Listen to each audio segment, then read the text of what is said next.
Amen. Amen. Colossiens chapitre 1, verset 12. Je lis la parole au nom du Seigneur Jésus-Christ. Rendez grâce au Père qui vous a rendu capable d'avoir part à l'héritage des saints dans la lumière, qui nous a délivrés de la puissance des ténèbres et nous a transportés dans le royaume du Fils de son amour, en qui nous avons la rédemption, la rémission des péchés.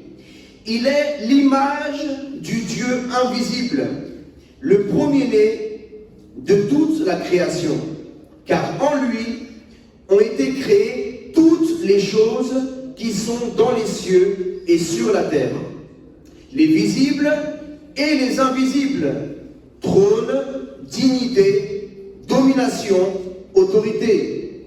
Tout a été créé par lui et pour lui.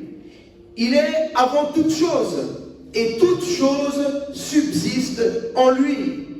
Il est la tête du corps de l'Église.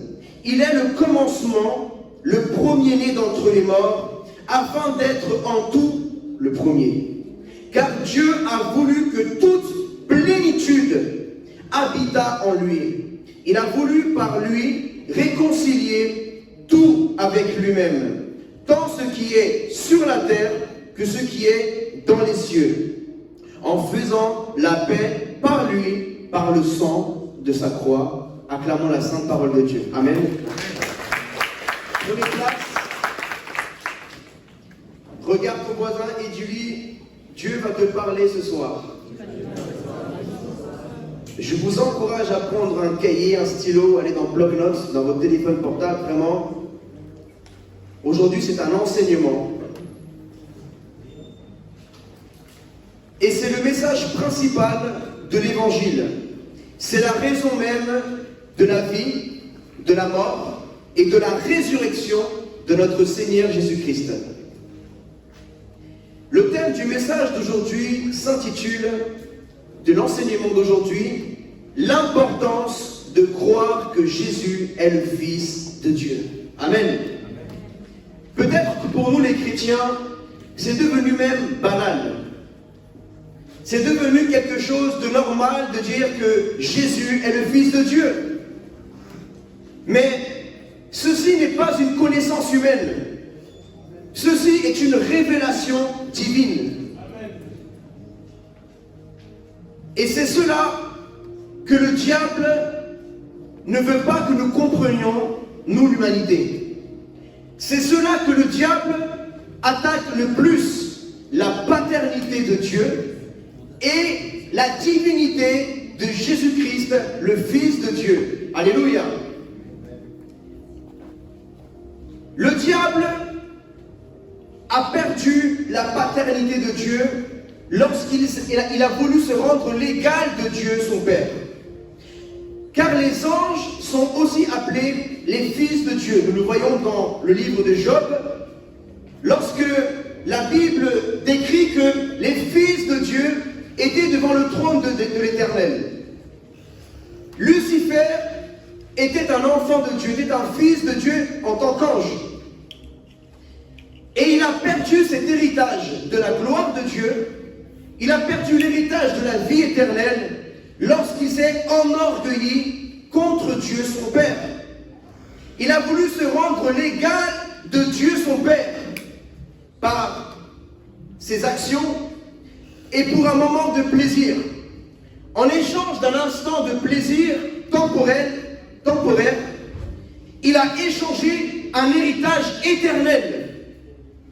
De la même façon qu'Ésaü a échangé son droit d'aînesse, son héritage de la part de son père Isaac, en échange d'un plat de lentilles, donc quelque chose de charnel, quelque chose de momentané, Lucifer a échangé son héritage éternel de gloire et de vie en échange d'un moment de plaisir de se sentir le roi. Il a réussi à mettre un tiers des anges contre Dieu. Et ce moment de plaisir lui a coûté ce qu'on appelle aujourd'hui la chute de Satan. Nous voyons aussi Adam qui était aussi un fils de Dieu. Adam et Ève étaient fils et filles de Dieu. Mais eux aussi, qui sont nos ancêtres par la nature corporelle, ils ont aussi échangé la gloire de Dieu et l'héritage de la vie éternelle par un moment de plaisir, la connaissance du bien et du mal, du fruit défendu. Donc, nous sommes descendants de Adam et Ève par notre nature physique, mais nous sommes descendants de Jésus-Christ par notre nature spirituelle. Alléluia. En tant qu'enfants, nous avons toujours un héritage de la part de notre père et de notre mère. Parfois, l'héritage peut être une dette. Certains héritent un héritage négatif, des dettes, des problèmes. Mais certains héritent un héritage positif, des maisons, des voitures, des terres. L'héritage de notre ancêtre Adam, dans notre partie naturelle, c'est un héritage négatif. Car nous avons hérité la désobéissance, l'orgueil, le péché et la mort de Adam. Mais du deuxième Adam, qui est Jésus-Christ, le Fils de Dieu, nous avons hérité par l'Esprit, dans notre nature spirituelle, nous avons hérité l'obéissance, la gloire de Dieu, la vie éternelle et la sainteté par son Saint-Esprit. Amen. Le monde, aujourd'hui, a engendré différents enseignements pour attaquer l'enseignement du royaume de Dieu. Aujourd'hui, il y a beaucoup d'enseignements qui veulent contrer et qui disent que Dieu n'est pas un père, et que Jésus n'est qu'un prophète, et que Jésus n'est qu'un homme historique. Mais nous allons prouver par la sainte parole de Dieu pourquoi Jésus est le Fils de Dieu. Parce qu'il y a un but, il y a un objectif dans tout cela. Est-ce que ce sont les Romains, parce que c'est ce qui se dit aujourd'hui dans le judaïsme, il se dit que Jésus, pardonnez-moi du mot, mais c'est le mot qui s'utilise, que Jésus est un bâtard, donc que Jésus n'a pas de père, et que Marie était une prostituée. C'est ce qui se dit aujourd'hui dans le judaïsme, dans certains juifs, parce qu'il y a aussi les juifs messianiques. Eux croient que Jésus est le Fils de Dieu, le Messie. Mais donc, nous voyons dans la Bible, dans les évangiles, qu'il y a eu des maîtres de la loi qui ont payé, en échange d'argent, les soldats romains qui gardaient la tombe de Jésus-Christ. Et lorsqu'ils ont vu un ange qui a poussé la pierre, ils sont partis voir les juifs maîtres de la loi, et les maîtres de la loi leur ont dit, taisez-vous, en échange de cette somme d'argent, répandez cette rumeur, que les disciples de Jésus sont venus dans la nuit et ont volé le corps. C'est là ce que dit la Bible, que c'est la rumeur qui s'est étendue parmi tous les juifs du monde entier. Aujourd'hui, les juifs reconnaissent qu'il y a un Messie. Mais ils ne reconnaissent pas que Jésus est le Messie. Et ils n'ont pas la compréhension de que le Messie est le Fils de Dieu. Ils comprennent que le Messie est Dieu. Et que le Messie n'est pas un homme. Et je vais vous dire sur base de quelle parole. Donc, aujourd'hui, il y a des personnes qui disent que, comme l'islam, parce qu'il faut là faire une différence entre le judaïsme et les juifs. Nous devons aimer les juifs. Mais, par rapport au judaïsme, nous devons aussi éclaircir certains enseignements. Nous devons séparer les bons enseignements des faux enseignements. Même dans l'islam, nous devons aimer les musulmans. Mais nous devons enseigner aussi les différences qu'il y a entre l'islam et le royaume de Dieu. Alléluia. Peut-être la pensée qui te vient à l'esprit, mais pourquoi le pasteur veut diviser, pourquoi le pasteur veut séparer? Au commencement, Dieu sépara les cieux et la terre. Dieu sépara la lumière des ténèbres. Dieu sépare ce qui n'est pas bon. Parce que lorsqu'il y a des choses qui sont floues, il y a de la confusion. Et il est important pour toi en tant que chrétien, parce qu'il y a malheureusement beaucoup de chrétiens qui croient que par le fait qu'ils vont à une église et par le fait qu'ils croient que Jésus est le Seigneur, ils n'ont plus besoin de lire la Bible et beaucoup se font avoir et nous retrouvons aujourd'hui beaucoup de chrétiens mariés à une musulmane convertie à l'islam. Des chrétiens qui se convertissent à l'islam parce qu'ils n'ont pas de fondement biblique. Nous voyons aujourd'hui des chrétiennes qui se convertissent à l'islam parce que la famille de leur mari les a obligés, il leur a pas obligés parce qu'on n'est jamais obligé, mais c'est une pression aussi familiale. Alors ils se retrouvent dans une décision à prendre et ils deviennent musulmanes, ils deviennent musulmans. Nous avons aussi l'inverse, des imams qui deviennent pasteurs, des musulmans qui deviennent chrétiens. Dans la salle, il y en a plusieurs, pour la gloire du Seigneur Jésus-Christ. Alors il y a un équilibre à avoir. Tous, je me centre sur les musulmans parce qu'en France, il y a beaucoup de musulmans, il y a beaucoup de juifs. Donc nous devons aussi enseigner par rapport à la situation. Si nous vivions en Chine, je n'allais pas enseigner sur les juifs et les musulmans, j'allais enseigner sur les bouddhistes. Amen. Si nous étions en Inde, j'allais enseigner sur la religion des Sikhs et sur l'hindouisme. Mais nous sommes en France, donc bon, par rapport à l'athéisme, il n'y a pas tellement de choses à dire. Donc croire ou ne pas croire, c'est comme ça qu'ils veulent. Donc aujourd'hui, la science ne peut ni prouver ni refuter l'existence de Dieu, donc c'est une question de croyance. Mais dans ce qui est de convaincre le cœur d'un musulman et le cœur d'un juif que Jésus-Christ, que dans l'islam est appelé Issa et dans le judaïsme est appelé Yeshua, alors parfois le musulman et le juif va être touché par Jésus-Christ à travers un miracle, comme beaucoup dans la Bible qui étaient touchés par de la multitude, qui étaient touchés par une guérison, par un prodige, par une parole de connaissance donnée, et cela touchait le cœur de la personne et il croyait en Jésus-Christ en tant que fils de Dieu. Mais certains ont besoin d'enseignement, comme par exemple l'Éthiopien. L'Éthiopien que Philippe a rencontré sur la route, et il n'avait pas besoin d'un miracle, il n'avait pas besoin d'une parole de connaissance, il avait besoin d'être enseigné. Il y a beaucoup de musulmans qui maintenant croient en Jésus comme le Fils de Dieu, non plus comme un prophète, parce qu'aujourd'hui, le langage qu'utilise l'islam, c'est de dire Jésus, nous croyons en tous les prophètes, nous croyons en Jésus, paix soit sur lui, mais il n'est pas le Fils de Dieu car Allah n'a pas de gosse, Allah n'a pas d'enfant et il n'engendre pas. Or, cet enseignement est contre l'enseignement de l'Évangile.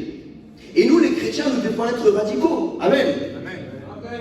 Nous n'avons pas à avoir peur de nous faire égorger parce que nous disons que Mohamed n'est pas le prophète dans la Bible. Et un musulman n'a pas à avoir peur qu'un chrétien l'égorge parce qu'il dit que Jésus n'est pas le Fils de Dieu. Amen. Donc, un musulman a le droit de dire Jésus n'est pas le Fils de Dieu. Un chrétien a le droit de dire Mohamed n'est pas un prophète. Le musulman, il respecte Jésus. Le chrétien, il respecte Mohamed. Mais nous devons être sincères dans le respect et dans l'amour. Amen. Parce que quand tu aimes vraiment, tu dis la vérité. Et tu dis les choses dans l'amour et dans le respect.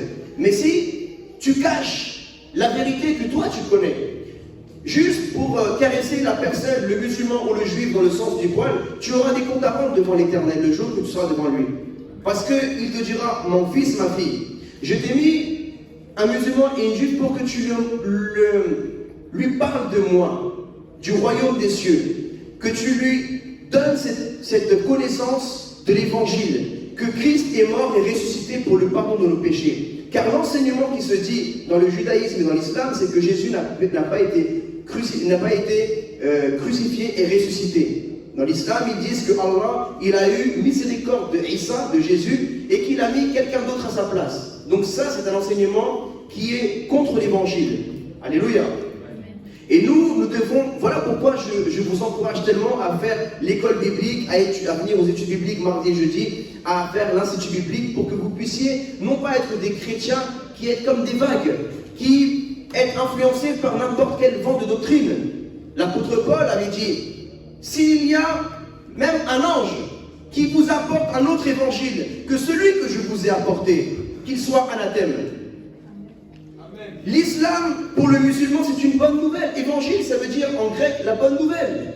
Donc, pour eux, ils prêchent une bonne nouvelle. Ils prêchent l'islam, la soumission à Allah. Et ils le font d'un beau cœur. Alléluia. Mais la Bible dit que le prince de ce monde a aveuglé les compréhensions. Le prince de ce monde, c'est le diable, le shaitan. C'est lui qui a aveuglé les compréhensions pour que la lumière de l'évangile de Jésus-Christ ne resplendisse pas dans les cœurs. Alléluia. Si les musulmans et les juifs sont sauvés, parce que nous ne pouvons pas non plus tomber, nous ne devrons pas tomber dans l'œcuménisme de dire que, allez, tout le monde ira au paradis, comme des paroles françaises. Nous verrons vraiment, moi j'ai beaucoup d'amis musulmans, j'ai des amis juifs, mais c'est pas parce que je suis leur ami qu'eux ils vont dire Jésus est le Fils de Dieu, hein. Et pourtant ils m'aiment beaucoup. Et c'est pas parce que moi je les aime beaucoup que je vais dire ah non, Mohamed c'est mon prophète et c'est lui le messager de Dieu. Non, nous devons être sincères. Même avec ta femme ou ton mari, il y a des points où tu as le droit de dire écoute chérie, moi je pense comme ça, c'est ça, tu as le droit. Amen. Nous ne sommes pas des robots. Alors, est-ce que c'est l'Empire romain qui en 300 ans après Jésus-Christ a pris le message de l'évangile et a inventé que Jésus est le Fils de Dieu? Nous allons voir cela. Il faut savoir que nous, les chrétiens, les enfants de Dieu, nous ne nous mettons pas dans un sac là, catholique, protestant, orthodoxe. Moi, je parle de chrétiens, enfants de Dieu là. Amen. Donc, nous allons voir que notre foi ne vient pas des Américains, ne vient pas des Européens, mais elle vient des Juifs. Et le fondement de l'évangile n'est pas dans l'enseignement de l'Empire romain, mais il est dans ce que nous appelons le Tanakh.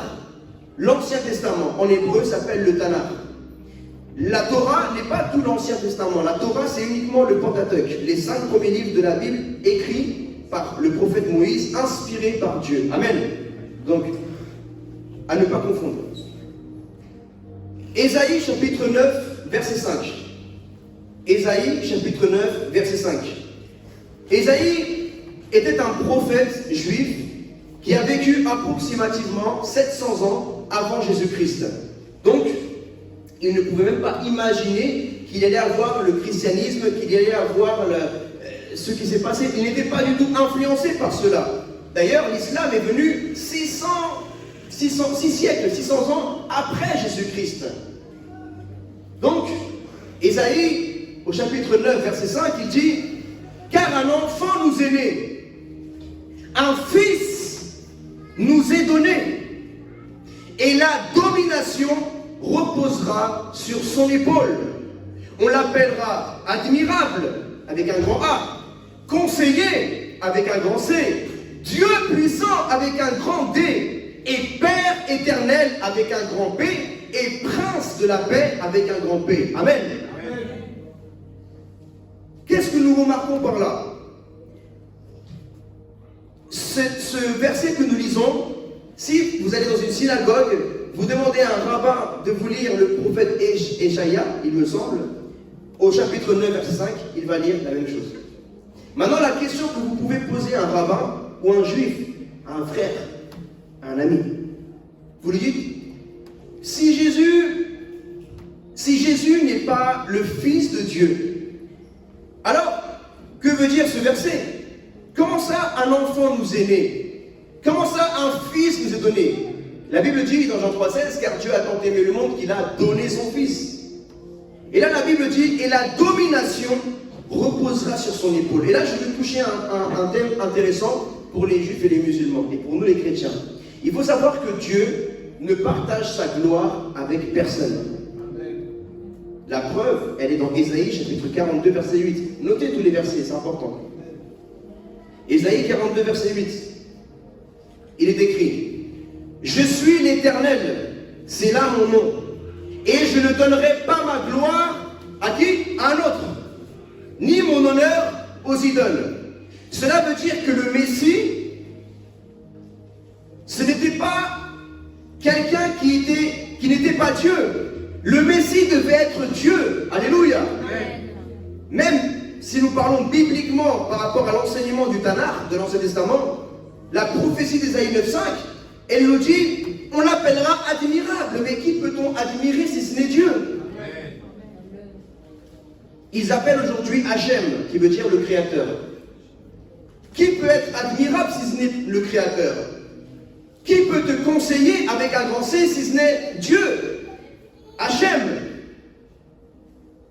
Il dit Dieu puissant. Donc un fils va naître et on va l'appeler Dieu puissant. un fils va naître d'une femme et on l'appellera Père éternel, d'après la Torah, d'après le Tanakh, excusez-moi.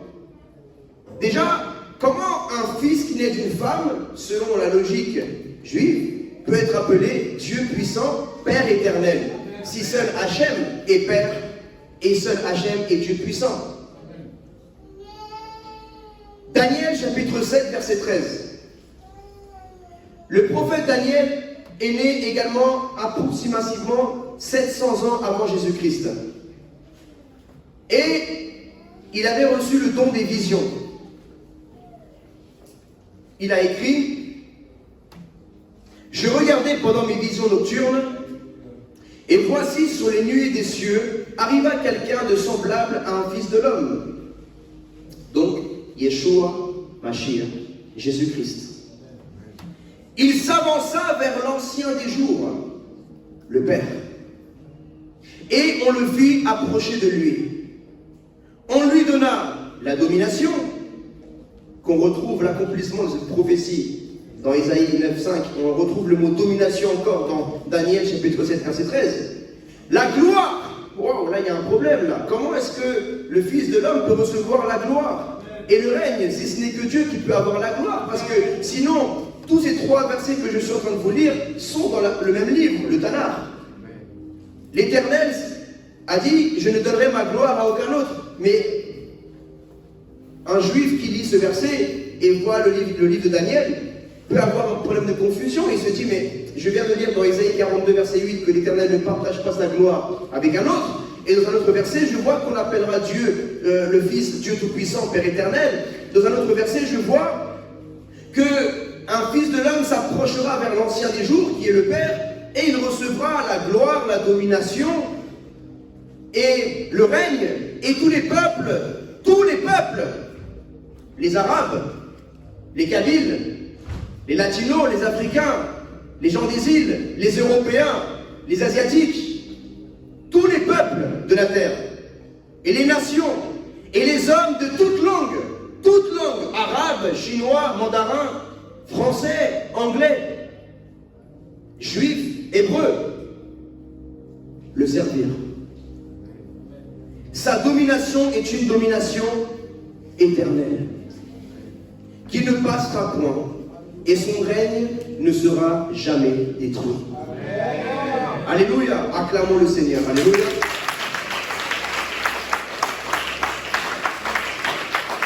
Donc, nous voyons là que le Messie est Dieu. Mais c'est là où je veux appuyer un enseignement très important de la parole de Dieu qui est un mystère. Et là, je ne pourrais pas vous l'expliquer parce qu'aucun homme ni aucune femme ne peut l'expliquer car il ne l'a jamais vu dans le monde spirituel. Mais nous savons que c'est l'enseignement de la Bible. Qui ici a déjà vu son esprit ou son âme? Personne. Mais vous savez tous que lorsqu'un corps est enterré, c'est son corps qui est enterré.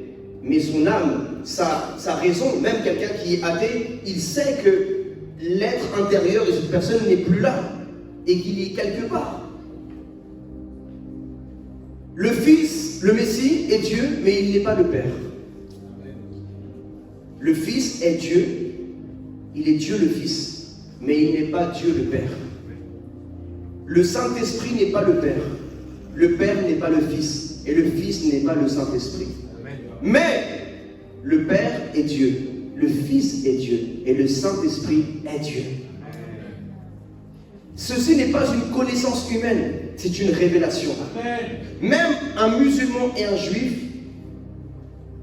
peuvent attaquer cela, mais eux-mêmes, ils reconnaissent qu'ils sont faits à l'image de Dieu.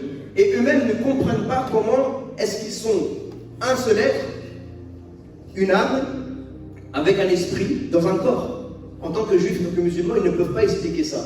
Comment est-ce que Dieu a laissé une empreinte, plusieurs empreintes dans sa création, à travers l'eau, l'état solide, l'état gazeux, l'état liquide. Donc, le glaçon n'est pas une vapeur, la vapeur n'est pas liquide, le liquide n'est pas solide. Mais l'état solide, le glaçon, c'est l'eau. Le nuage, c'est de l'eau. La vapeur, c'est l'eau. Et le liquide que nous buvons, c'est l'eau. Amen. Amen. Il en est pareil pour beaucoup de choses sur la création. Donc, il y a des révélations que nous ne pouvons pas expliquer. Voilà pourquoi Dieu nous demande de croire comme des enfants, mais dans tout ce qui est de sa parole. Dans Jean chapitre 1, verset 1, excusez-moi. Je vais expliquer pour vous les chrétiens et pour les juifs et pour les musulmans, pourquoi est-ce que le Messie, qui n'est pas le Père, mais qui est Dieu le Fils, peut avoir la domination, l'héritage, tout ce que le Père a, comment est-ce qu'il peut le recevoir? Parce qu'il reçoit l'héritage en tant que Fils. Parce que la Bible dit, au commencement, Jean chapitre 1, verset 1, au commencement était la parole. La parole, au commencement. Tout a été fait par la parole, n'est-ce pas? Et Dieu dit que la lumière soit, la lumière fut. Et Dieu dit. Donc, dans Genèse, nous voyons, Dieu parlait. La parole créatrice de Dieu. Au commencement était la parole. La parole était avec Dieu. Donc là, on voit qu'il y a la parole, et là, on voit que la parole, elle est avec Dieu. Et après, il dit virgule, et la parole était Dieu. Donc, la parole de Dieu, c'est Dieu. Ta parole, c'est toi. Voilà pourquoi une des choses les plus précieuses que tu as, c'est ta parole. Parce que quand tu donnes ta parole, tu es en train de te donner. Quand Dieu, le Père, a donné son Fils, il a donné sa parole. C'est une alliance. En vrai, dans un mariage, le plus important, c'est pas la bague, parce que la bague, tu peux la casser, tu peux la perdre. Mais c'est ta parole que tu as donnée. Amen. C'est ta parole que tu as donnée à ton épouse. Et c'est ta parole que tu as donnée à ton époux qui est important. Alléluia. Tu t'es donné. On ne peut pas séparer ta parole de toi. Ta parole, c'est toi. Et toi, tu es la parole qui est en toi. Et la parole, c'est spirituel. Quelqu'un a déjà vu sa parole?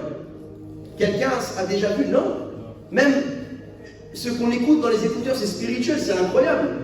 On ne peut même pas le toucher, on ne peut pas le voir, mais on ne peut que l'entendre. C'est vraiment spirituel. Comment est-ce qu'une parole, qui n'est pas un objet, à distance peut toucher le cœur de ton prochain?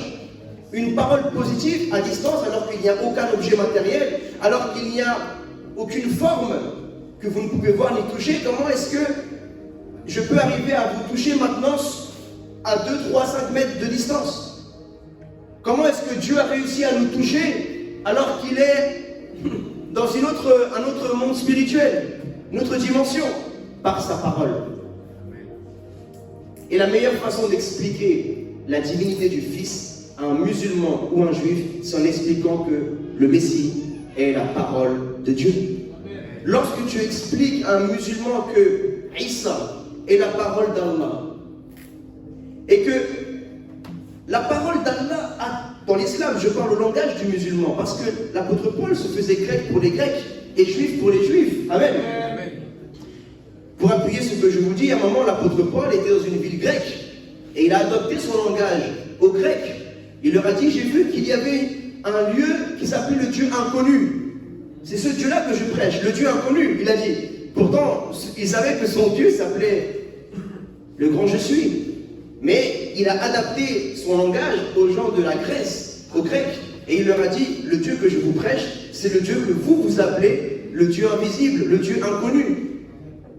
Et quand nous parlons à un musulman et nous expliquons dans le langage, parce que il faut savoir que par rapport à l'islam et le judaïsme, la langue est très importante. C'est pas comme pour nous les chrétiens.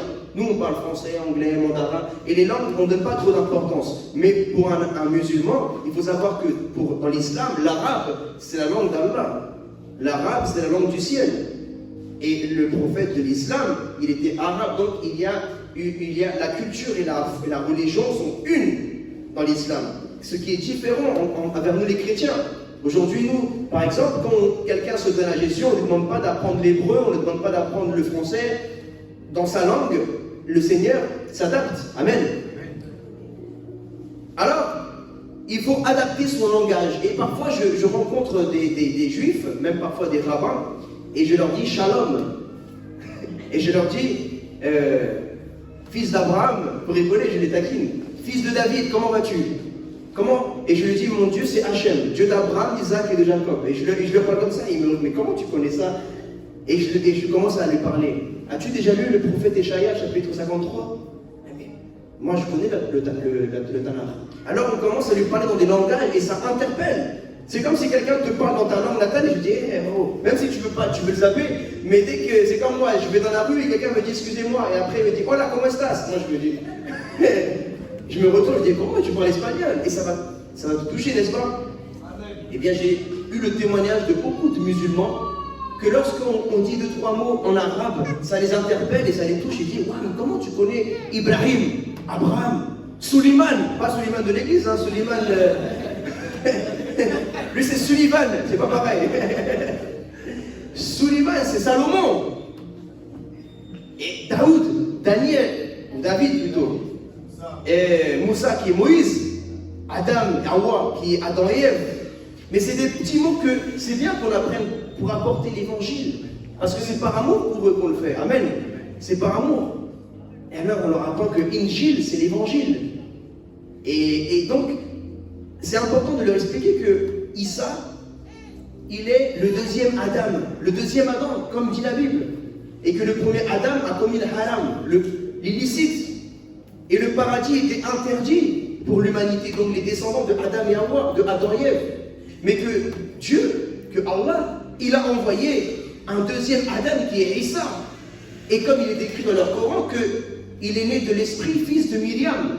Dans l'esprit, et il dit, oui c'est vrai, nous aussi, il a écrit que Jibril, il est venu, il a parlé à Myriam, et Myriam, elle a dit, ok, j'accepte, et que Issa, il est né, et ils reconnaissent que parmi tous les prophètes de l'islam, le seul qui est né d'un miracle comme Adam et Hawa, c'est Issa. Et je leur dis, est-ce que vous ne trouvez pas quelque chose qui cloche dans l'histoire? Regardez la place de Issa, donc de Jésus dans le Coran. Déjà, on parle plus de Jésus que de Mohamed dans le Coran. Celui qu'Allah, dans le Coran, a choisi pour venir à la fin des temps, ce n'est pas Mohamed, c'est Issa, c'est Jésus. Si Mohamed était l'élu d'Allah, alors pourquoi Allah n'enverra pas Mohamed? Pourquoi est-ce qu'il envoie Jésus à la fin des temps, même dans le Coran? Si Mohamed était l'élu d'Allah et ce n'est pas Jésus, alors pourquoi Jésus est le prophète de l'islam qui a fait le plus de miracles? Seul Jésus dans l'islam aussi a ressuscité des morts. Ils reconnaissent que Jésus a guéri, que Jésus a fait des prodiges. Et il me dit, parce que c'était la volonté d'Allah. Mais je dis, mais il y a beaucoup de choses qui sont la volonté d'Allah par rapport à Jésus quand même. Hein? Et quand même, pourquoi est-ce que le prophète de l'islam, Mohamed, il a un papa, une maman, et pourquoi Jésus, il est né d'un miracle, il n'est pas Mohamed? Pourquoi Mohamed, il a eu une et plusieurs femmes, or que Jésus n'a eu aucune femme, même dans l'islam? Parce que Dieu ne peut pas avoir de femme. Parce que Jésus est Dieu, le Fils. Alors, je leur explique que comme dans l'islam, ils font le ramadan, l'Aïd, et après le jeûne du ramadan, il y a une fête qu'ils appellent l'Aïd. Et cette fête de l'Aïd, le mouton, donc ils le font par rapport à Ibrahim, et parce que pour eux, le fils de la promesse, c'est Ismaël. C'est Ismaël qui allait être sacrifié, alors que pour nous, les chrétiens, nous sommes dans la tradition et dans l'enseignement que c'est Isaac. Alléluia. Donc pour eux, ils disent qu'ils ont cet enseignement. Il faut savoir que beaucoup d'histoires sont un peu remix dans le Coran. Donc des fois, c'est un peu tiré par les cheveux dans certaines histoires. Donc je dis, ah ouais, bon.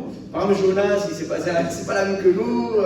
Il y a des histoires parfois avec des oiseaux. Hicham, il connaît des trucs, des oiseaux qui viennent. Et bon, bref, ça c'est autre chose. Mais, alors, je leur explique que de la même façon que pour que eux, en tant que musulmans, ils puissent manger une viande, il faut qu'elle soit halal. Et il faut qu'elle soit purifiée. Donc, il faut que l'animal ait vidé son sang pour qu'ils puissent manger cette viande. Et je leur dis, mais c'est exactement ce qui s'est passé avec Aïssa, avec Jésus.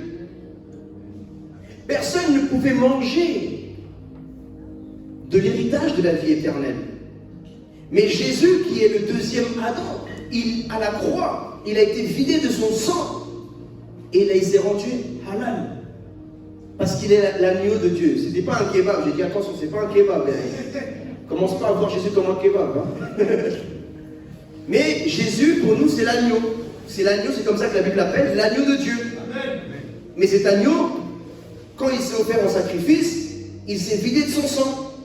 Donc il n'avait plus de sang en lui. Et là, on voit encore cette métaphore d'engendrement, de naissance, car lorsque la femme donne naissance au bébé, il y a l'eau et le sang qui sortent de la femme. Et c'est là où le bébé est né. Et c'est là où l'Église est née, à la croix, lorsqu'il y a eu l'eau et le sang. Amen. Donc tu leur expliques qu'avant, à cause du péché de Adam et Hawa, de Adam et Ève, le paradis, il était interdit pour nous les êtres humains. Mais que par le sacrifice de Jésus à la croix, qui a vidé son sang, maintenant, le paradis n'est plus interdit, mais il est autorisé pour les êtres humains qui acceptent le sacrifice de Jésus dans leur vie. Et d'abord leur faire comprendre que Jésus est le Messie, parce que lorsque nous disons Jésus le Christ veut dire Mashiach en hébreu. Christ veut dire Messie, Al-Masih comme il l'appelle. Alors, dès qu'un musulman commence à comprendre le côté de Jésus et le Messie, là c'est déjà du steak haché. Mais après le beefsteak, c'est de leur faire comprendre le Fils. Il est le Fils. Mais tu ne peux pas aller directement comme ça. Sinon ils vont dire Astaghfirullah, Allah Akbar, ils vont tu vas être encerclé par 30 musulmans en une seconde, tu vas raconter ta vie. Il faut vraiment aller étape par étape. Une fois ça m'est arrivé à la Courneuve. Bon, moi je cours vite, ça va, mais peut-être. Donc voilà pourquoi il faut beaucoup de sagesse, mais il faut que vous aussi vous puissiez connaître votre Bible. Parce que parfois, beaucoup de musulmans connaissent mieux la Bible que nous les chrétiens. Et ils sortent des versets, des textes hors contexte, et ils en font des prétextes. Donc il faut faire attention. Il faut vraiment bien connaître l'enseignement de l'Évangile. Sinon tu vas te faire avoir.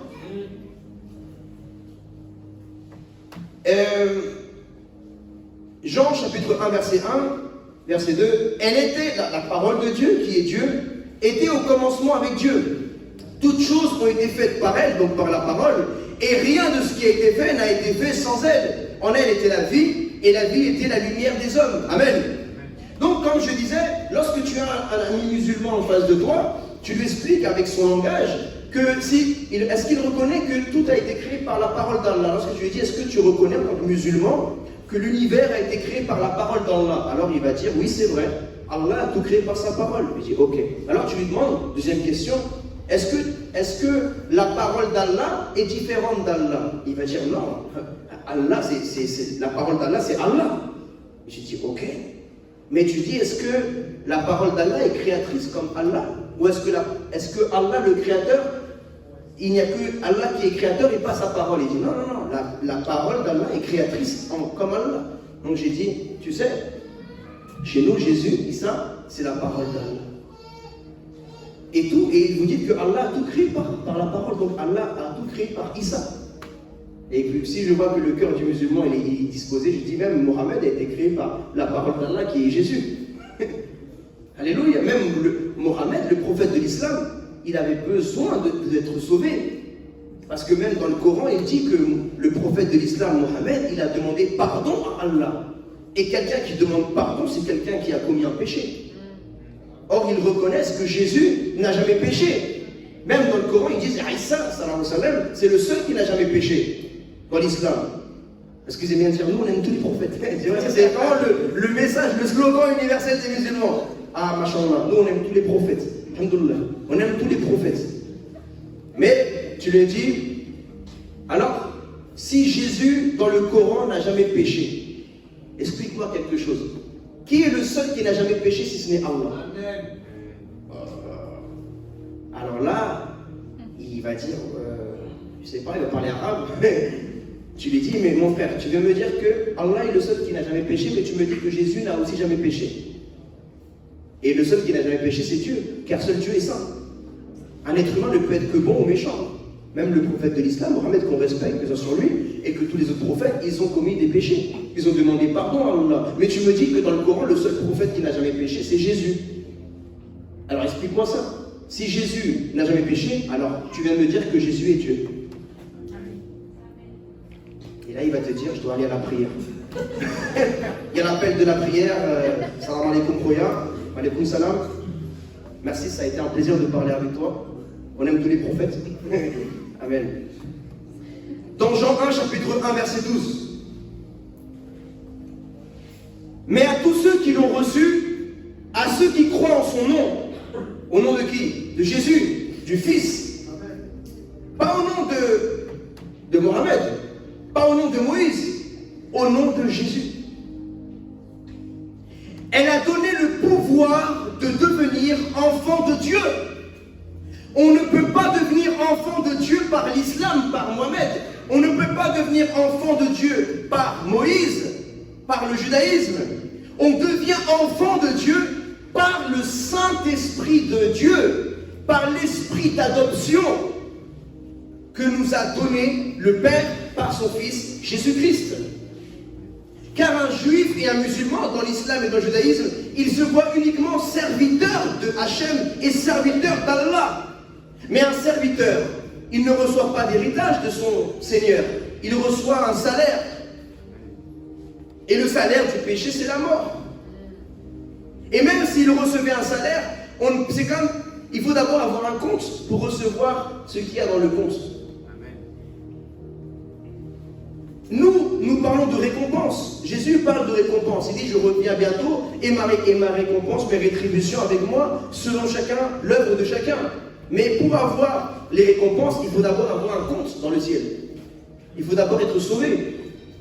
Mais je leur explique que s'ils ne reçoivent pas le Fils, Jésus en tant que Fils de Dieu, et c'est là la base de l'évangile, s'ils ne croient pas que Jésus est le Fils de Dieu, et qu'il est mort et ressuscité pour le pardon de leurs péchés, ils ne pourront pas recevoir l'héritage de Dieu, la vie éternelle. Le pardon est notre héritage, mes frères et sœurs. La sainteté, c'est notre héritage. Un musulman et un juif ne sont pas saints. Un chrétien n'est pas saint par ses forces. Un chrétien est saint par le Saint-Esprit qui habite en lui, qui le sanctifie. Donc même si le juif ou le musulman ont un cœur merveilleux, plein de bonnes intentions, qu'ils font les ablutions, qu'ils font plusieurs fois la prière en direction de Jérusalem, de la Mecque, ils font les hasanats. Les hasanats, c'est les points qu'ils vont gagner à chaque fois qu'ils font des bonnes actions. Mais je leur dis, mon frère, comment tu peux croire que tu seras sauvé par tes points? Tes points ne seront jamais plus nombreux que tous les péchés, parce que les points, tu dois les faire. Or, le péché, c'est ta nature. Notre nature est pécheresse. C'est l'héritage d'Adam. En tant qu'être humain, c'est notre héritage. Mauvais héritage. Mais il n'y a que par Jésus, le Fils de Dieu, que Mohamed pourrait recevoir la vie éternelle, même Moïse et même tous les peuples de la terre. Parce que si les Juifs étaient sauvés simplement parce qu'ils sont Juifs descendants d'Abraham, alors pourquoi l'apôtre Pierre s'est cassé la tête à prêcher tant de temps aux Juifs? Et c'est même appelé l'apôtre des Juifs. Et pourquoi l'apôtre Paul se serait cassé la tête à prêcher aux Juifs si les Juifs sont sauvés? Pourquoi l'apôtre Paul a tant parlé aux Juifs et il a vu la dureté? Il dit non, moi je vais devenir plutôt l'apôtre des non-Juifs. Et même nous, mes frères et sœurs, nous sommes maintenant le peuple de Dieu. Le peuple de Dieu, c'était autrefois, avant, dans la première alliance, c'était un peuple de nature humaine. C'était le peuple juif, descendant d'Abraham. C'était le peuple de Dieu. Mais maintenant, nous sommes une lignée spirituelle et plus naturelle. Et le peuple de Dieu maintenant, ce n'est plus un peuple naturel, mais c'est un peuple spirituel. Et notre ancêtre, ce n'est plus Abraham, le père de la foi, mais c'est Jésus-Christ qui a l'esprit du Père en lui, car le Fils vit dans le Père et le Père vit dans le Fils. Et le Père et le Fils sont un. Et notre ancêtre maintenant, c'est Dieu le Père. Et nous sommes maintenant plus dans la loi de l'alliance de la circoncision, où il y a un morceau de chair et un déversement de sang. Maintenant, la circoncision, c'est la circoncision du cœur. Et là où nous devons saigner, c'est le Seigneur Jésus qui a saigné à notre place. Et si nous devions avoir une sorte de douleur, c'est un sacrifice. Nous devons sacrifier les désirs charnels de ce monde. Est-ce que c'est facile? Non. Peut-être aujourd'hui, vous et moi, nous nous plaignons que c'est dur, la marche dans le Seigneur.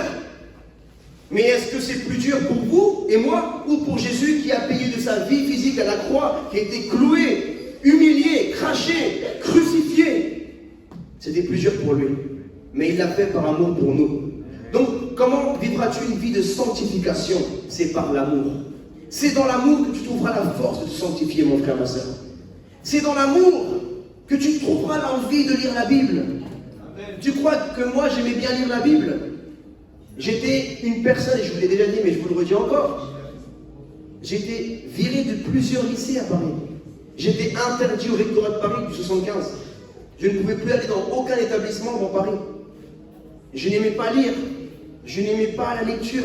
Mais c'est quand j'ai découvert, quand j'ai expérimenté le Christ, le Fils de Dieu, la parole, j'ai eu l'amour pour Dieu. J'ai eu l'amour pour découvrir la parole de mon Père. Ce livre-là, la Sainte Bible, c'est notre Père qui l'a inspiré. Écrit par des hommes, inspiré par notre Père éternel. Alléluia. Mais à tous ceux qui l'ont reçu, à ceux qui croient en son nom, il a donné le pouvoir de devenir enfants de Dieu, lequel sont nés non du sang, ni de la volonté de la chair, ni de la volonté de l'homme, mais de Dieu. Tu es né de Dieu, mon frère. Amen. Tu n'es pas né de la volonté de ta maman ni de ton papa. C'est Dieu, c'est la volonté de Dieu. Amen. Alléluia. Amen. Même si ton père t'a abandonné, même si ta maman t'a abandonné, et tu dis, je n'étais pas désiré par ma mère, je n'étais pas désiré par mon père, ils ont voulu m'avorter mais ils n'ont pas réussi, mais tu étais désiré par Dieu. Chasse de ton cœur tout esprit de rejet dans ton cœur. Tu as été désiré par Dieu. Tu n'es pas né de la volonté d'un homme ou d'une femme. Tu es né de la volonté de Dieu, ton Père. Tu es né d'une volonté spirituelle et non d'une volonté charnelle. Et la parole a été faite chair. Et elle a été habitée parmi nous, pleine de grâce et de vérité. Et nous avons contemplé sa gloire, une gloire comme la gloire du Fils unique venu du Père. Amen. Amen. Quelle est la différence entre le message du chrétien et le message de l'islam et du judaïsme? C'est qu'aujourd'hui l'islam veut créer un califat, un empire terrestre. Le judaïsme aussi, il veut créer un empire terrestre. Mais nous les chrétiens, nous ne voulons rien de cette terre. Nous n'avons pas un empire, nous voulons un royaume dans le ciel. Amen. Amen. Notre royaume n'est pas de ce monde. Voilà pourquoi nous n'allons pas faire la guerre.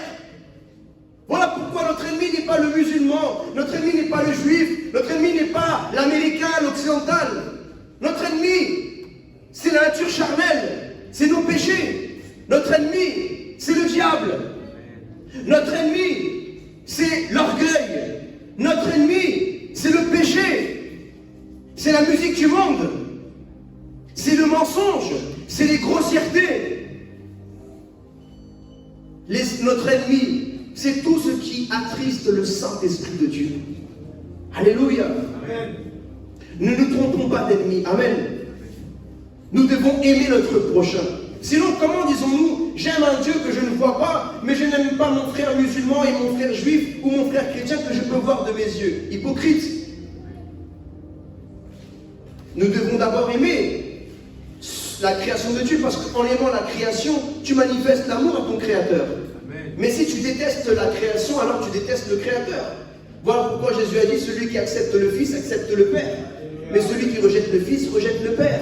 Et la colère de Dieu demeure sur lui. La différence entre la foi chrétienne qui est la vision du royaume, la foi du royaume de Dieu, l'islam et le judaïsme, c'est également quelque chose. Dans le judaïsme et dans l'islam, il y aura un jugement pour eux. Or que pour nous, il n'y a plus de jugement. Certains ici ne le savaient même pas.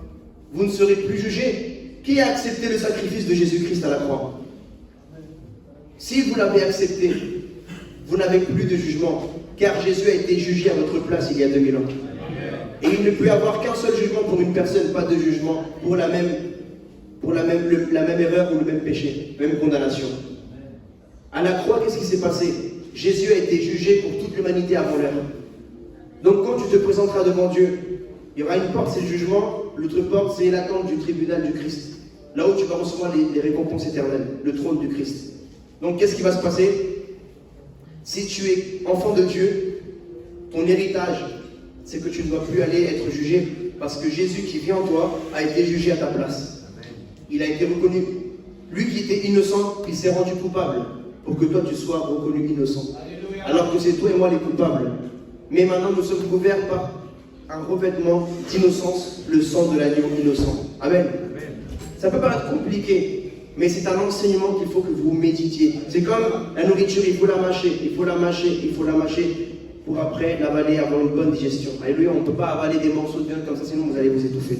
Il faut bien mâcher. La représentation même de la Sainte Seine, lorsqu'on mâche, c'est qu'on médite. Jésus a été broyé dans le corps. Donc quand on prend la Sainte Seine et on mâche le pain, on est en train de représenter que c'est nous-mêmes qui avons broyé Jésus-Christ.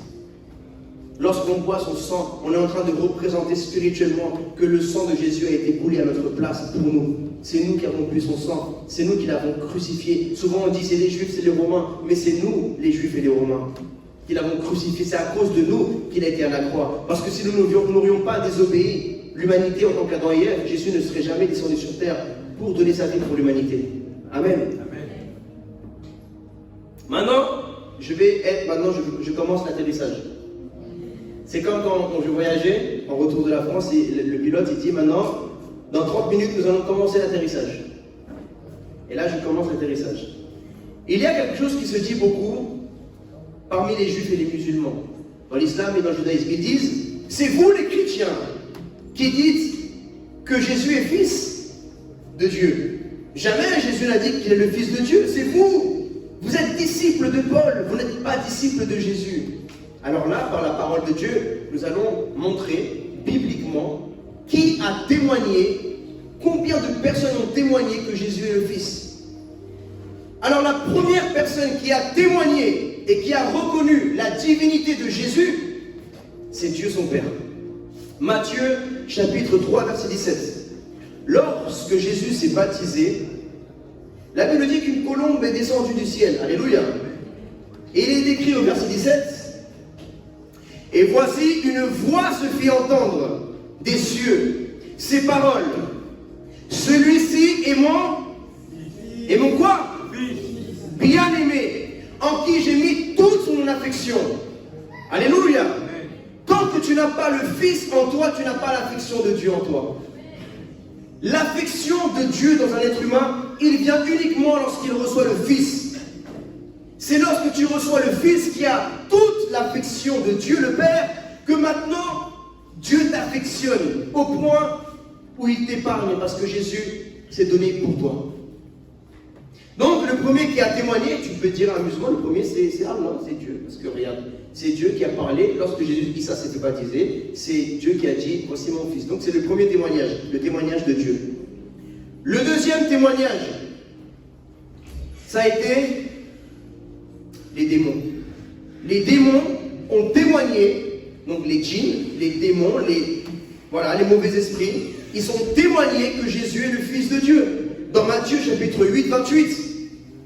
Matthieu chapitre 8, verset 28, il est écrit, lorsque Jésus fut à l'autre bord, dans le pays des Gadaréniens, deux démoniaques, sortant des sépulcres, vinrent au-devant de lui. Ils étaient si furieux que personne n'osait passer par là. Et voici, ils s'écrièrent, qu'y a-t-il entre nous et toi, Fils de Dieu? Es-tu venu ici pour nous tourmenter avant le temps? Donc ils savaient que le Fils allait venir à la fin des temps. Satan savait que Jésus allait venir, que le Fils de Dieu allait venir. Mais il croyait qu'il allait y avoir que la venue glorieuse. Il ne savait pas, il ne croyait pas que Jésus, qui est Dieu, allait avoir la force et l'humilité pour s'humilier devant sa création et devant les ténèbres et accepter d'être crucifié. Non, Satan, il ne s'attendait pas. Satan ne s'attendait pas. Et voilà pourquoi il a dit, es-tu venu ici pour nous tourmenter avant le temps? Parce qu'il y avait un temps qui était établi. C'est le temps de la fin. Mais Jésus, il est venu avant le temps, mais il n'est pas venu en tant que lion. Il est venu en tant qu'agneau. Alors, il y avait deux démoniaques, et chaque démoniaque, il avait une légion de démons en lui. Et les esprits, ils ont des connaissances que nous, on n'a pas. Voilà pourquoi, parfois, dans le monde, il y a des personnes qui ne sont pas en Dieu, mais qui travaillent en tant que médiums avec des démons, et ils ont des connaissances que d'autres n'ont pas. Parce que les démons révèlent des choses. Tout comme le Saint-Esprit peut te révéler des choses qu'on appelle paroles de connaissance, paroles de sagesse. Le diable est un copieur. Mais lui, comment il sait? Tu diras, mais comment il sait ça? Mais c'est parce que normal, dans le monde spirituel, quand tu vas en boîte de nuit, il y a des choses que tu fais, personne ne te voit, mais les démons, ils te voient. Et les mêmes démons qui t'ont vu commettre le péché, ils sont partis parler au médium et il a dit, voilà, lui, il a fait ça, ça, ça. Et après, il te le dit, tu te dis, oh, mais comment tu savais? Parce que les démons, ils t'ont vu pécher. Et ils parlent. Et les démons qui étaient les deux démoniaques, ils avaient une connaissance que les êtres humains n'avaient pas. Parce que les démons, ils étaient dans deux êtres humains. Et les démons, ils connaissaient des choses spirituelles. Donc, ils ont reconnu et ils ont témoigné, Jésus est le Fils de Dieu. Alléluia. Là, c'est le deuxième témoignage. Maintenant, il y a eu un troisième témoignage aussi. Matthieu, chapitre 17, verset 4. Pierre, prenant la parole, dit à Jésus, Seigneur, il est bon que nous soyons ici. Là, c'est le monde de la transfiguration. Si tu le veux, je dresserai ici 3 tentes. Une pour toi, une pour Moïse et une pour Élie. Comme il parlait encore, une nuée lumineuse les couvrit. Et voici une voix fit entendre de les nuées ces paroles. Celui-ci est mon bien-aimé, en qui j'ai mis toute mon affection. Écoutez-le. Amen. Jésus n'a pas dit écoutez Mohamed, il n'a pas dit écoutez Moïse, il a dit écoutez Jésus. Amen. Même les musulmans doivent écouter Jésus. Même les bouddhistes doivent écouter Jésus et pas Bouddha. Même les hindous doivent écouter Jésus et pas Shiva, Krishna. On doit écouter Jésus. Et lorsqu'ils entendirent cette voix, les disciples tombèrent sur leur face et furent saisis d'une grande frayeur. Mais Jésus s'approchant les toucha et dit, levez-vous, n'ayez pas peur. Ils levèrent leurs yeux et ne virent que Jésus seul. 2 fois maintenant que le Père atteste que son Fils est le Fils de Dieu, que Jésus est le Fils de Dieu. Dans Matthieu chapitre 16, verset 13, il est écrit, Jésus étant arrivé dans le territoire de Césarée de Philippe, demanda à ses disciples, qui dit-on que je suis, moi, le Fils de l'homme? Alors ils répondirent, les uns disent que tu es Jean-Baptiste, les autres Élie, les autres disent que tu es Jérémie ou l'un des prophètes. Mais Jésus il répondit, et vous, leur dit-il, qui dites-vous que je suis? Simon-Pierre répondit, tu es le Christ, le Fils du Dieu vivant. Jésus, reprenant la parole, lui dit, tu es heureux, Simon, fils de Jonas, car ce ne sont pas la chair et le sang qui t'ont révélé cela, mais c'est mon Père qui est dans les cieux. C'est une révélation du Père. Même vous et moi, nous n'aurions jamais pu comprendre cette révélation par la chair ni le sang, par l'intellect. C'est une révélation, c'est une grâce qui nous a été accordée. Voilà pourquoi nous devons tellement intercéder pour nos amis musulmans, juifs et même athées, qu'ils puissent rencontrer Jésus-Christ en tant que le Fils de Dieu, pour recevoir l'esprit du Fils, l'esprit d'enfant, l'esprit de Dieu en eux, l'esprit, l'héritage de Dieu. Parce qu'on ne reçoit un héritage que lorsqu'on est fils et fille. Alléluia. Et le dernier témoignage, c'est Jésus lui-même qui l'a déclaré. Donc c'est un mensonge lorsque les gens vous disent « Jésus n'a jamais dit qu'il est le Fils de Dieu » parce que par la Bible, nous allons le prouver. Luc chapitre 22, verset 70. Tous dirent « Tu es donc le Fils de Dieu » Et il leur répondit. Donc là, c'est Jésus qui répond. « Vous le dites, je le suis. » Alors ils dirent « Qu'avons-nous encore besoin de témoigner, de témoignages? Nous l'avons entendu nous-mêmes de sa bouche. » Jésus a confessé de sa bouche « Je suis le Fils de Dieu. » Et c'est là que sa mort est arrivée. Jésus n'a pas été crucifié parce qu'il était le prophète. Jésus n'a pas été crucifié parce qu'il avait une grande église, parce qu'il avait un grand ministère, parce qu'il était connu sur Facebook. Jésus n'a pas été crucifié parce qu'il avait beaucoup d'argent. Jésus a été crucifié parce qu'il était fils. Mais tu ne peux pas avoir l'héritage de Dieu si tu ne passes pas par la croix. Lorsque Jésus a appelé ses disciples, donc vous et moi, il a dit, celui qui veut me suivre, qu'il porte sa croix. Pas autour du cou, mais qu'il porte sa croix chaque jour. Pas que les mardis, pas que les jeudis, pas que les dimanches. Chaque jour. Qu'il renonce à lui-même. C'est ça la croix. Renoncer à soi-même. Renoncer aux mauvaises paroles. Renoncer au péché, à l'immoralité sexuelle. Renoncer à tellement de mauvaises pensées que nous avons dans nos têtes. Renoncer à la rancune, à la vengeance, afin d'aimer et de pardonner. Amen. Tout le monde veut la gloire du Christ, mais personne ne veut la crucifixion du Christ. Si tu veux la gloire du Père, il te faudra passer par un moment de crucifixion spirituelle. Il faut renoncer à toi-même. Ça n'a pas été facile pour le Fils. Et vous et moi, nous ne sommes pas plus grands que Jésus. Donc si Jésus a aussi dû persévérer et se battre pour son héritage de la part du Père, de son Père, vous et moi aussi, nous devrons sur terre payer le prix, mais pas le même que Jésus, parce que Jésus a donné sa vie une seule fois, tout comme Adam a péché une seule fois. Amen. Vous allez, sauf si maintenant Dieu a choisi pour vous que vous allez dans certains pays, en Corée du Nord, en Afghanistan, et que vous allez mourir pour l'évangile. Mais en Europe, ici, le maximum qui peut vous arriver, c'est et toi, c'est le maximum. Et après, on dit on est des chrétiens persécutés en France. Parce qu'on s'est fait insulter. On nous a dit tais-toi, on se croit persécutés. Donc là, nous voyons que ce ne sont pas les Romains qui ont parlé que Jésus est le Fils de Dieu, mais c'est Dieu, les démons, les êtres humains et Jésus lui-même qui a reconnu qu'il est le Fils de Dieu. Amen. Amen. Jean chapitre 17 verset 1.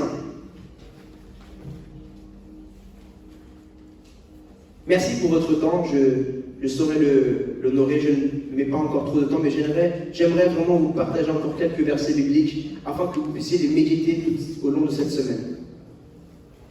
Après avoir ainsi parlé, Jésus leva les yeux au ciel et dit, Père, l'heure est venue, glorifie ton Fils. Donc le Père glorifie son Fils, le Père donne la gloire à son Fils. Et c'est d'ailleurs le seul qui a reçu la gloire. Aucun autre prophète n'a été glorifié comme Jésus a été parce qu'il est le Fils. Et nous sommes co-héritiers du Christ.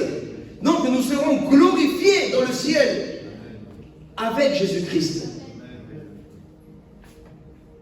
Selon que tu lui as donné pouvoir sur toute chair afin qu'il accorde la vie éternelle. Jésus est le seul qui a reçu le pouvoir pour donner la vie éternelle. Moïse n'avait pas reçu ce pouvoir-là. Mohamed n'avait pas reçu ce pouvoir-là. Seul Jésus, qui est la parole vivante de Dieu, le Fils de Dieu, a le pouvoir, l'autorité pour te donner la vie éternelle. Car lui-même, il est la vie éternelle. Il est le chemin, la vérité et la vie. Et nul ne vient au Père qu'en passant par lui, dit la Bible. Uniquement par lui. Et c'est cela le message que nous devons prêcher, mes frères et sœurs. Dans le respect, dans l'amour, mais dans la vérité. Amen. N'ayez pas peur de ceux qui peuvent tuer votre corps, mais ayez crainte plutôt de celui qui peut condamner notre âme en enfer loin de Dieu. Alléluia. Amen. Or, la vie éternelle, c'est quoi? C'est qu'ils te connaissent, toi, le seul vrai Dieu, et celui que tu as envoyé, Jésus-Christ. Je t'ai glorifié sur la terre. J'ai achevé l'œuvre que tu m'as donné à faire. Et maintenant, toi, Père, glorifie-moi auprès de toi-même de la gloire que j'avais auprès de toi avant que le monde ne fût. Amen. Jésus, il était avant Adam. Parce que Adam a été créé par Jésus, qui est la parole de Dieu. Amen. Et cette même gloire, c'est notre héritage.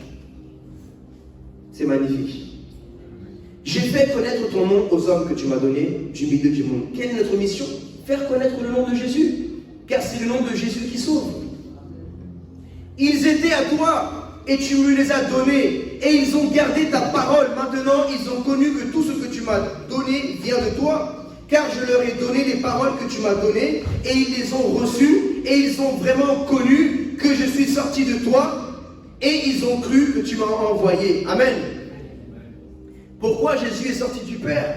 Parce que Jésus est la parole qui est sortie du Père. Il est sorti du Père.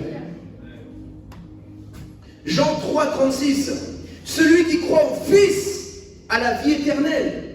Celui qui ne croit pas au Fils ne verra point la vie, mais la colère de Dieu demeure sur lui. Donc, si quelqu'un décide de dire Jésus est le prophète, mais il ne reconnaissait pas le Fils qui est en Jésus, il n'est pas sauvé. Parce qu'on n'est pas sauvé parce qu'on dit que Jésus était un philosophe, que Jésus était un prophète. On est sauvé lorsqu'on confesse que Jésus est le Fils de Dieu. Ah, mais c'est pas nous qui décidons, c'est Dieu qui a décidé. Alléluia. Toi, nous, vous et moi, on a été introduits dans un monde où il y avait déjà des lois naturelles. La loi de la gravité, c'est pas toi et moi qui l'ont choisi. On est obligé de nous soumettre à la loi de la gravité, qu'on le veuille ou pas. On est obligé. On est obligé de nous soumettre à la loi du jour et de la nuit. C'est comme ça. On n'a pas choisi ces lois. Elles existaient avant nous. La loi spirituelle du salut, à travers Jésus en tant que fils, existait avant que toi et moi, avant l'islam, avant le judaïsme, avant toutes les croyances. Parce qu'elle existe depuis l'éternité. Les anges proclament que Jésus est fils depuis l'éternité. Actes chapitre 4, verset 10. Sachez-le tous, et que tout le peuple d'Israël le sache. C'est par le nom de qui? Jésus-Christ de Nazareth, que vous avez crucifié et que Dieu a ressuscité des morts. C'est par lui que cet homme se présente en pleine santé devant vous. Jésus est la pierre rejetée par vous qui bâtissez. Mais donc, ça veut dire quoi ça? Petite parenthèse. Si quelqu'un bâtit sa vie spirituelle et il ne met pas comme fondement de sa foi Jésus, le Fils de Dieu, il bâtit sur du sable. Et quand viendra le vent, la tempête qui représente le jour du jugement, sa maison sera balayée. Mais si nous fondons notre foi, notre espérance sur Jésus-Christ, le Fils de Dieu, qui est le roc, qui est la pierre, lorsque viendra la tempête, rien ni personne ne pourra nous bouger de là, parce que nous sommes sur la vie éternelle. Amen. Il n'y a de salut en aucun autre, car il n'y a sous le ciel aucun autre nom qui a été donné parmi les hommes par lequel nous devions être sauvés. Alléluia. Ce n'est pas le nom de Hachem qui sauve. Et c'est là où je veux parler une vérité. Le seul nom qui sauve, c'est le nom de Yeshua Mashiach. Parce que Yeshua en hébreu, ça veut dire Yahweh sauve, ou le salut étant Yahweh. Ce n'est pas le nom d'Allah qui sauve. Ce n'est pas le nom de Mohamed qui sauve. Ce n'est pas le nom de Moïse, le nom d'une autre divinité. C'est uniquement le nom de Jésus-Christ. C'est ça l'évangile. Philippiens 2, chapitre 5, verset 11. Ayez en vous les sentiments qui étaient en Jésus-Christ, lequel, existant en forme de Dieu, n'a point regardé comme une proie à arracher d'être l'égal avec Dieu. Wow. Mais il s'est dépouillé lui-même en prenant une forme de serviteur, en devenant semblable aux hommes, et ayant paru comme un simple homme, il s'est humilié lui-même, se rendant obéissant jusqu'à la mort, même jusqu'à la mort de la croix. C'est pourquoi aussi Dieu l'a souverainement élevé et lui a donné le nom qui est au-dessus de tout nom. Lequel? Le nom qui est au-dessus de tous les noms. C'est le nom du Fils, Jésus. Mais pourquoi? Dans quel but? Il y a un but. Afin, donc ça c'est vraiment important de le connaître. Il y a un but à tout ça. Le but de Dieu, le Père, qui a établi le nom de son Fils au-dessus de tous les noms, c'est que, au nom de Jésus, tout genou fléchisse dans les cieux, sur la terre et sous la terre. Waouh! Et que toute langue confesse que Jésus-Christ est Seigneur, à la gloire de qui? Dieu le Père. Acclamons le Seigneur.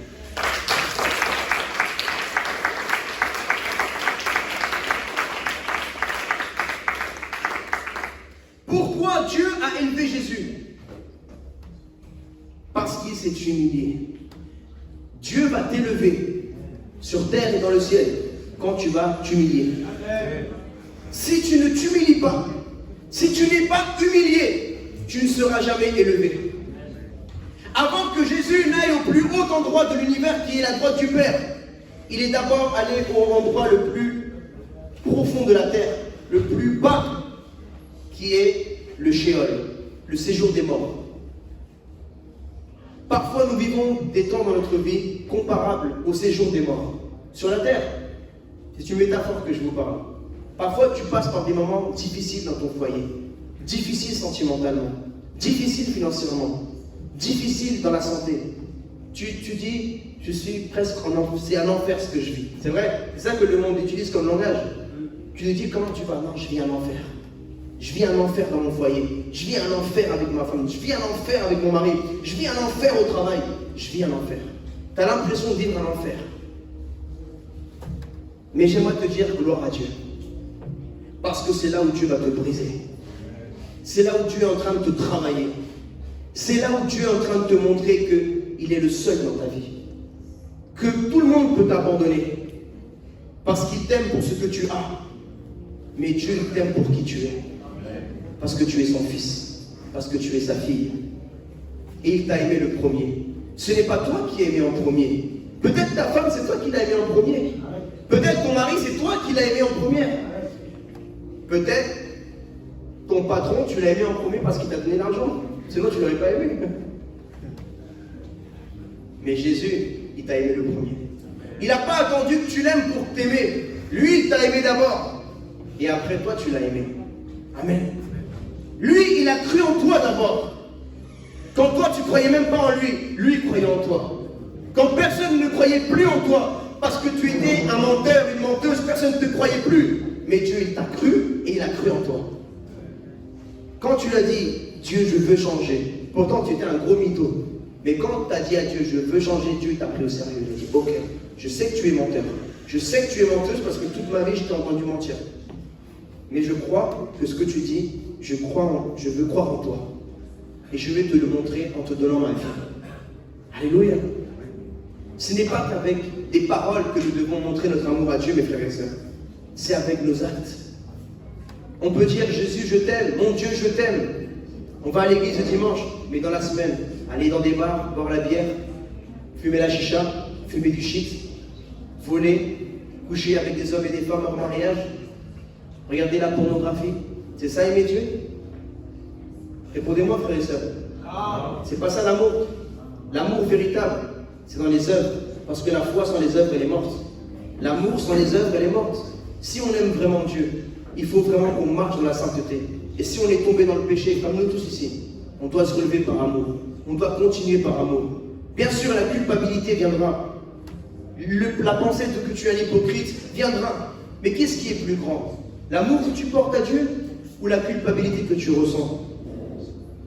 Tu te sens mal parce que tu es tombé. Mais Dieu, l'amour de Dieu pour ta vie, il est plus grand que le péché que tu as commis. Amen. Et je veux parler à quelqu'un ce soir. Je veux te dire que l'amour que Dieu a pour toi, ton Père, il est plus grand que le péché que tu as commis cette semaine. Parce que le péché que tu as commis, tu l'as commis aujourd'hui ou hier. Mais l'amour que Dieu te porte, il est éternel. Amen. Donc, les genoux de Mohamed, ils vont se plier devant Jésus. Même les genoux d'Allah, même les genoux de Moïse et de Krishna et de Bouddha et de toutes les divinités, les idoles. Alléluia. Amen. Tout devra s'agenouiller devant Jésus-Christ. Et toutes les langues confesseront que Jésus-Christ est le Seigneur à la gloire de Dieu le Père. Amen. La langue de Mohamed confessera, il sera obligé, même s'il ne le veut pas, il devra le confesser. Amen. La langue de Moïse devra le confesser. Tout le monde devra confesser à la fin des temps que Jésus-Christ est le Seigneur à la gloire de Dieu le Père. Amen. 1 Jean chapitre 1 verset 7. Mais si nous marchons dans la lumière, comme il est lui-même dans la lumière, nous sommes mutuellement en communion et le sang de Jésus, son Fils, nous purifie de tout péché. Amen. Amen. Si quelqu'un ne croit pas que Jésus est le Fils de Dieu, alors il ne peut pas être purifié de son péché. On ne peut pas être purifié par des ablutions de l'eau et du savon marseillais. Amen. Tu peux mettre tout le savon, Viveldop, tout ce que tu veux même, tout le shampoing, et tu peux, si tu as commis un meurtre, si tu as commis de l'impudicité sexuelle, tu peux te laver les mains. Spirituellement, tu as encore la perversion sur tes mains, tu as encore la mort sur tes mains. Il n'y a que le sang spirituel de Jésus qui pourra te purifier devant Dieu. Amen. Alléluia. 1 Jean chapitre 2 verset 12. Je vous écris, petits enfants, parce que vos péchés vous sont pardonnés à cause de son nom. Amen. C'est à cause du nom de Jésus que Dieu nous a pardonné nos péchés. L'héritage des enfants de Dieu est le pardon de nos péchés. Et le salut de notre âme, c'est notre héritage. Alléluia. Ne donne pas ton héritage pour un plat de lentilles. Ne donne pas ton héritage pour un moment de plaisir. Cette semaine, préserve ton héritage. Sois un Jacob. Ne sois pas un Ésaü qui vend son héritage parce qu'il est fatigué. Parce qu'il est fatigué de se sanctifier, parce qu'il est fatigué d'aller à l'église, parce qu'il est fatigué de lire la Bible, parce qu'il est fatigué de prier. Non, sois un Jacob qui est toujours sous la tente. La tente représente la présence de Dieu, la tente de la rencontre. Sois un Jacob qui est prêt à payer le prix pour le droit d'aînesse. Payer le prix, ça veut dire que tu es prêt à payer le prix dans la prière, payer le prix dans le jeûne, payer le prix en lisant la Bible, en évangélisant. Amen. Amen. 1 Jean chapitre 2 verset 22. Qui est menteur? Sinon celui qui nie que Jésus est le Christ. Celui-là est l'antéchrist qui nie le Père et le Fils. Toute personne qui nie que Dieu est Père et qui nie que Jésus est Fils, cette personne-là n'a pas l'Esprit de Dieu. Amen. Quiconque nie le Fils n'a pas non plus le Père. Quiconque confesse le Fils a aussi le Père. Que ce que vous avez entendu dès le commencement demeure en vous.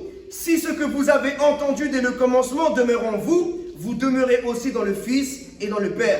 Et la promesse qu'il nous a faite, c'est la vie éternelle. Amen. Je vous ai écrit ces choses au sujet de ceux qui vous égarent. Il y a des esprits qui veulent nous égarer. Ce ne sont pas des êtres humains, parce que l'homme est influencé soit par l'esprit de Dieu, soit par l'esprit du malin. Mais il y a des esprits qui veulent nous égarer du saint évangile de Jésus-Christ. Amen. Amen. Et nous devons rester fermes dans la foi. Voilà pourquoi nous devons aussi enseigner des messages qui paraissent faciles, mais qui sont des révélations. Parce qu'aujourd'hui, un enfant, il sait pardonner. Mais un adulte, il a du mal.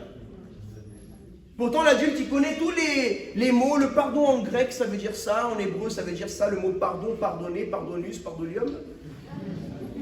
Un enfant, il ne sait même pas ce que ça veut dire en grec, mais il sait pardonner. Soyons comme des enfants. Amen. Amen. 1 Jean, chapitre 3, verset 1.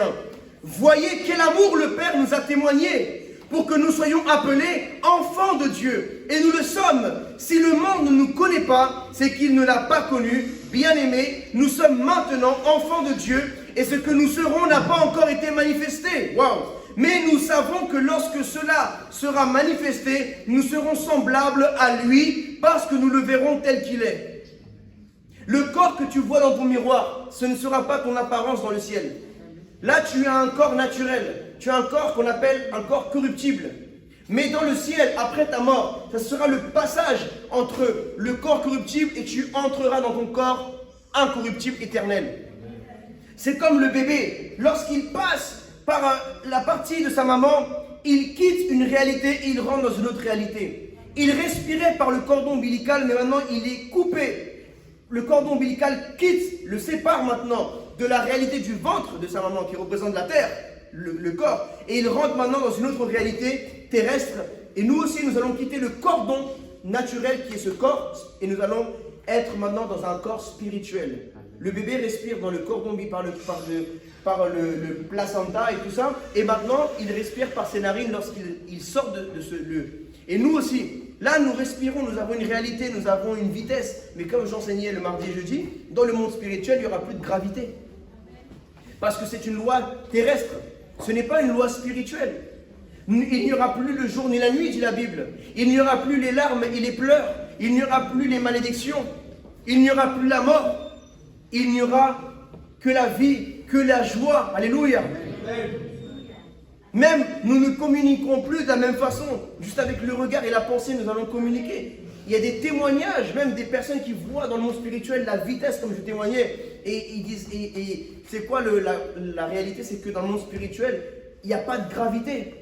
La preuve biblique, Satan, lorsqu'il est dans le livre de Job, il est monté à Dieu, il a dit, je viens de parcourir la terre d'un extrême à l'autre. Comment il a fait ça? Parce que dans le monde spirituel, il n'y a pas la loi de la gravité. Elle est dans cette terre. Il y a des choses magnifiques, mes amis. Jésus a dit, ce que le Père a prévu pour nous n'est pas monté à l'imagination de l'homme. Elle n'est même pas montée à l'imagination d'un être humain. Les choses merveilleuses que Dieu a pour toi. Et toi, tu veux changer tout ça? Pour une femme ou pour un homme? Pour un moment de plaisir, pour une soirée en discothèque, pour une bière, pour un vin, pour une cigarette, une chicha? Tu veux changer l'héritage merveilleux que Dieu a pour toi? Non, ne faisons pas ça, mes frères et sœurs. Ne soyons pas des suicidaires. 1 Jean chapitre 3, verset 23. Et c'est ceci son commandement, que nous croyons au nom du Fils Jésus-Christ, que nous aimions les uns les autres selon le commandement qu'il nous a donné. Alléluia. J'ai plein d'autres versets, mais je vais honorer votre temps. Je vais vous demander de vous lever, s'il vous plaît. Alléluia. Et j'aimerais maintenant apporter la conclusion de ce message. Nous devons être à l'image de Christ, le Fils. Autrefois, nous n'étions pas des fils et des filles. Nous étions rebelles. Nous étions tous rebelles. Pas la peine de faire ta tête d'ange. Nous étions tous des rebelles. Tous. Nous étions à l'image de nos ancêtres Adam et Ève, qui ont été rebelles et désobéissants à Dieu. Nous avons désobéi Dieu pendant des années dans notre vie. Nous étions condamnés à aller à la mort éternelle. Mais Dieu, dans son amour, nous a adoptés par son Fils Jésus-Christ. Alléluia. Aujourd'hui, nous sommes là, alors que nous venons de passés différents, nous avons un âge différent, nous venons de pays différents, nous avons une culture différente. Mais maintenant, nous avons la même culture du ciel. Amen. Notre lien n'est pas le sang naturel, mais c'est le sang du Christ. Nous sommes tous liés par le sang de Jésus-Christ. Et nous avons tous maintenant le même Père qui est notre Dieu Tout-Puissant. Amen. Et il est temps aujourd'hui que tu puisses devenir un vrai fils et une vraie fille de Dieu. Je ne connais pas ta vie, mon frère, ma sœur. Mais je veux te dire que Dieu t'aime et que Dieu n'en a pas fini avec toi. Peut-être que toi, tu es découragé, tu penses que Dieu, il va te rejeter, qu'il a prévu ce qu'il avait prévu pour toi, il l'a prévu pour quelqu'un d'autre parce que tu es tombé en péché. Mais aujourd'hui, je veux te dire qu'il t'arrivera comme l'apôtre Pierre. Peut-être que tu as renié le Christ plusieurs fois, mais aujourd'hui, Jésus, ressuscité, te dit, est-ce que tu m'aimes encore? Est-ce que tu aimes encore Jésus? Réponds à haute voix. Amen. Alors si tu m'aimes, paie mes brebis, dit le Seigneur. Occupons-nous des brebis du Seigneur. Occupons-nous des âmes. Le Seigneur Jésus a dit, je ferai de vous des pêcheurs d'hommes. C'est la raison de notre appel. La mission d'un enfant de Dieu, c'est la mission de son Père. La mission du Père devient ta mission de fils. La vision du Père devient notre vision sur la terre. Nous ne vivons plus pour l'argent, ni pour les choses de ce monde. Nous vivons pour gagner des âmes. Nous sommes des gagneurs d'âmes, des pêcheurs d'hommes. Alléluia. Amen.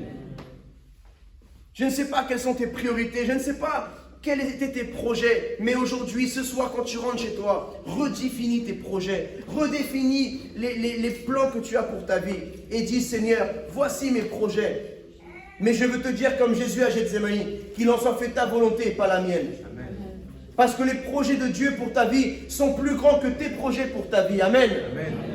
Parce que tes projets sont des projets naturels et temporaires. Mais les projets de Dieu sont des projets spirituels, divins et éternels. Alléluia.